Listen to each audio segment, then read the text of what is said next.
So I believe we have a question from the participants, Mr. Berger, Professor Berger, actually. Excellent. So Alan, you have been elevated. If you just unmute yourself, we should be able to hear you. Okay, I think I'm here, and I'm not Professor Berger. My name is Alan, and you know that, Elena. So I think this is a really great session, and I commend both authors and both discussants. And I have no criticisms, but I have suggestions for each of the two papers for extending their analysis. So in John's paper, we're used to thinking the bank consolidation destroys the small businesses, and he's saying no, it's actually at least some of it, maybe the small business consolidation is destroying the banks. Well, there's one additional variable that you could include that would help you determine a winner between these two cases, and that is the state regulations in where the banks are located, because we know they differ. We know from research using the Rice and Strachan index that the states differ by their by how much they allow interstate competition. And so if you could show that your results didn't vary very much by state with the RSI index, you would have a much stronger case for your side of the argument. And for Chiwon, really good paper. I was very surprised that you found that mergers and acquisitions had only a small effect on de novo entry, because past research says it has a gigantic effect. But be that as it may, one further suggestion for you is to also see how your results differ by the reason given for the consolidation. So the ones that are entering because of, they see a need for more community banks versus mergers and so forth, are those more or less likely to have performance problems in the future? And those are my suggestions. Thank you, Alan. And please know that me calling you Professor Berger is out of the deep respect. So I would, any other questions from the audience? And you can type your questions in a Q&A chat, or you can just type raise hand.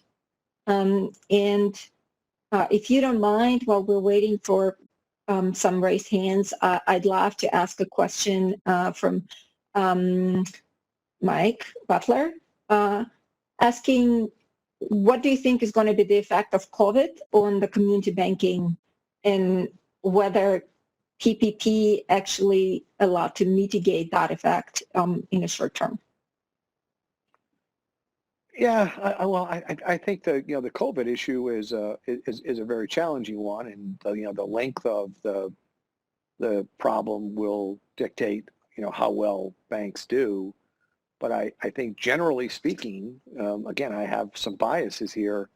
I think you're going to find that there's been a kind of a movement away from the traditional branch network related to community banks, and the move more towards digital.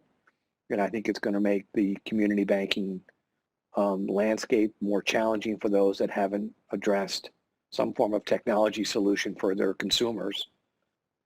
It is no different than everybody else what we did during COVID, and that is probably have a lot more FedEx packages delivered from online shopping and things like that. So I think it's a natural evolution of the industry towards that.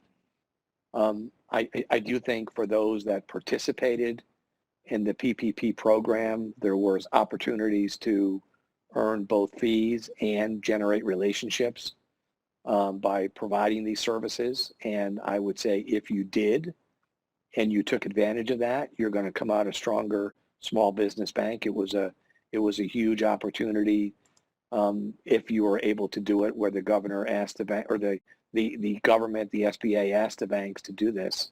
So I think that those who did participate and were good at it, they're going to earn a lot more market share in the small business side of things. Hope that's a good answer for you. Thank you. And Jonathan, can you offer some comments and considerations in response to the comments that you've heard from me and Mike and Alan?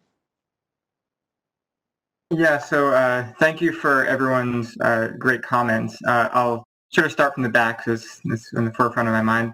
To Alan's comment, and we can take it offline, whatever that means in this environment. We do have most of our specifications with county fixed effects, which I think would hopefully handle any state fixed effects that are resulting from what you mentioned. If not, we can correspond over email. Thank you also, Michael, for your comments.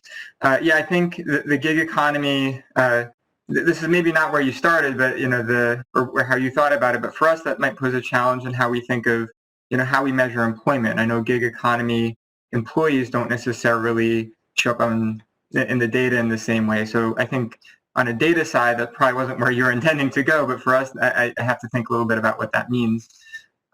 Regarding the other points, I think they're all certainly very valid points in how we think about what really is driving mergers. I would say for now we're still working through some of those aspects of the paper. I spoke to Elena beforehand about thinking about in what we call the intensive versus the extensive margin, thinking about how much of this is acquisition versus the internal growth of the banks, and we could do probably a lot more, and we should do a lot more to, I think, really pinpoint that a little bit better, which might get to some of your questions and concerns, maybe not concerns, but some of your points on really thinking about how small businesses impact this through mergers and what is it that we're picking up. So I think it's a very good point. Hopefully, yeah, you had a lot of other good points, but in the interest of time, I'll also mention Elena. Hopefully, we don't come across as being a half glass empty paper. I don't see it as necessarily being one or the other. I think hopefully what our paper does is really highlights kind of that this is both sides of the equation. We should be thinking about the demand for community banking services and as well as the supply. And I think you and the others have brought up that a lot of this is going to depend on sort of what the community bank model looks like going forward, as needs for new technologies and needs to kind of adapt to the landscape of the real economy. And it's not that they necessarily will do one thing or the other, but at least the traditional model that we see in the literature and where we have a physical presence, as Michael brought up, a physical local presence driven by CRE lending. That model might not work in sort of the economy going forward, which is more remote, more reliant on technology, et cetera. So I'm not going to make any prognostications on the future because economists we don't do well with that all the time. But it does seem like the traditional model and kind of the real sector trends, that something's going to give somewhere. But I appreciate everyone's great feedback. So I see we do have one question from the participants, but I hope Mr. Seam would not object if I first give the word to Chiwon to just react on our comments, and then I'll go to the question. Thank you. Chiwon? Mm-hmm. Yeah. Thank you to everyone for your, reading our papers carefully and your helpful comments. I do want to touch base on the mergers and acquisitions. It's a point that both Mike and Alan has brought up, and that is exactly what we do find. So there was a part of analysis in our paper that I didn't get to present today, where we sort of look at characteristics of banks that spawn out many entrepreneurs, and one of them is definitely banks that have been acquired. So it's a very valid point. It's something we do observe in our data, and we probably should be emphasizing that a little more. Also, Alan's point on sort of really testing whether their motivations for starting a new bank can explain their performance. I think that's a great point, and it's something that we plan to do going forward. I also want to mention that our results really do find that new de novo banks are doing things that are very similar to what they had done in their previous bank.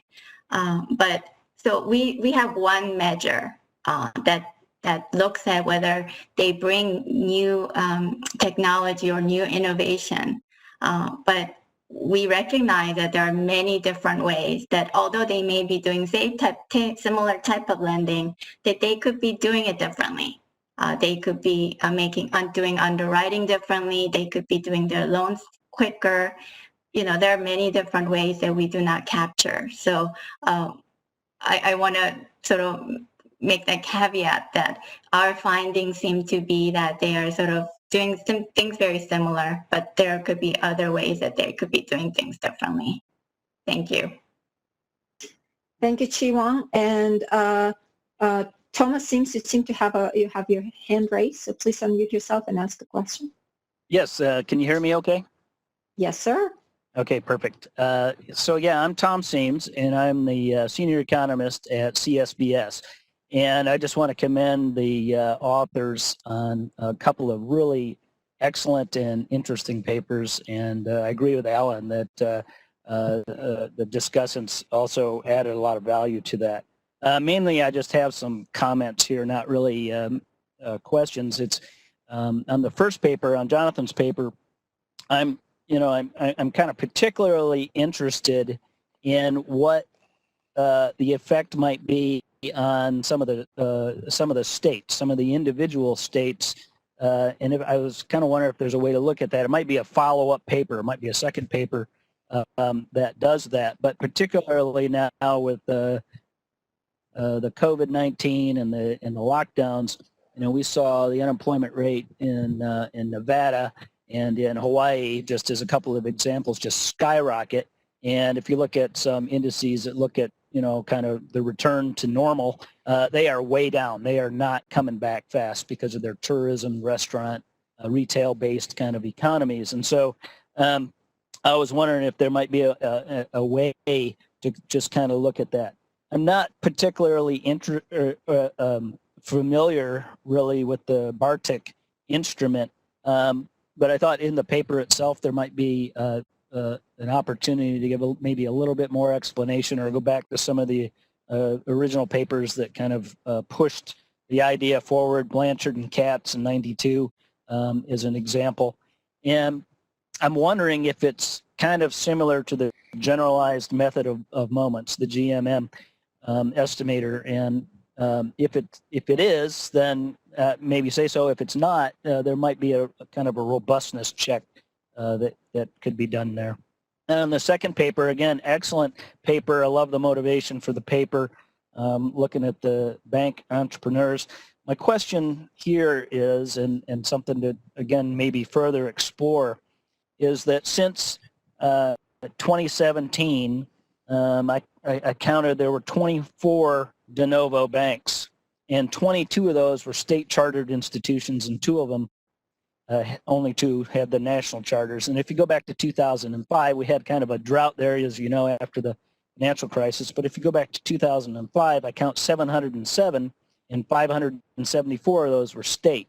So what can be said about that selection of a state charter versus the national charter? Do you have any evidence or indications there that you can draw on? So in other words, kind of why choose the state charter predominantly, and why are others choosing a national charter? So again, my thanks to all of you, and anybody that wants to join me at, I think, 4 o'clock, I'll be hosting the room that allows for further discussions on these papers. Thanks. So I believe we have another question from Chris Snodgrass. Jim would help me, and then I would allow the authors to quickly respond. Yes, thank you for hosting this. This is my first time attending, and I would like to thank Commissioner Face for inviting me to attend. One of the things that stuck out for me, being a banker in a rural community, is the comment that small banks perform better in more rural communities. And we've seen that to be true with our bank, as larger banks have pulled out of our trade area. We've gathered more customers and gathered those with a much lower cost of funding, and that has led to some margin improvement. in recent years. But one of the challenges that I see for community banks in general, since we're so reliant on spread income and we have less diverse sources of fee income, is this ultra low rate environment for a long time. And that would be a big challenge that I would see. I acknowledge that. That is indeed is a great question. John or Chiwon, would you like to offer some responses to Tom's question or the comment from Chris? John? Sure. So to the first commenter, the effect on individual states during COVID. Yeah, that I mean, unfortunately, obviously, our data for some of the employment numbers that we would need to do something similar aren't quite up to date enough to do it. But it's something that I've thought a lot about and I'm interested in exploring. I think the local, the community banks doing better in rural areas. I've looked at that in some other research, and I think it's a little bit outside the scope of the paper. The low rate environment is interesting. We have time fixed effects. So hopefully, whatever's happening kind of at a point in time, we are capturing equally across all banks. And if that affects small and large banks differently across the geographies, that would be something that would make our results a little bit more suspect. Chiwon, would you like to just a couple of words here, because I see the organizers gently nudging me towards observing the rules and regulations of the conference. Sure. Yeah. So just briefly on sort of the composition of new banks, whether they're state chartered or national chartered. I do know quite a bit about, I have looked at that topic for earlier charters, and as you mentioned, I know sort of majority were state charter banks, but I have not looked at for more newer de novo banks, and that is something that I intend to do in the near future. Thank you so much. So thank you so much to the authors and to the organizers and to my co-conspirator, Mike Butler, and to all of you in the audience for great questions. And I will pass the mic to Jim, who will tell you everything where you're supposed to go right now. Elena, thank you so much, and I certainly echo that. Great appreciation to Jonathan, Chiwon, Mike Butler, and of course to you, Elena, for all of your work. Very much appreciate the work of our authors in this session and the review and comments from our academic moderator and our community bank discussant, Mike Butler.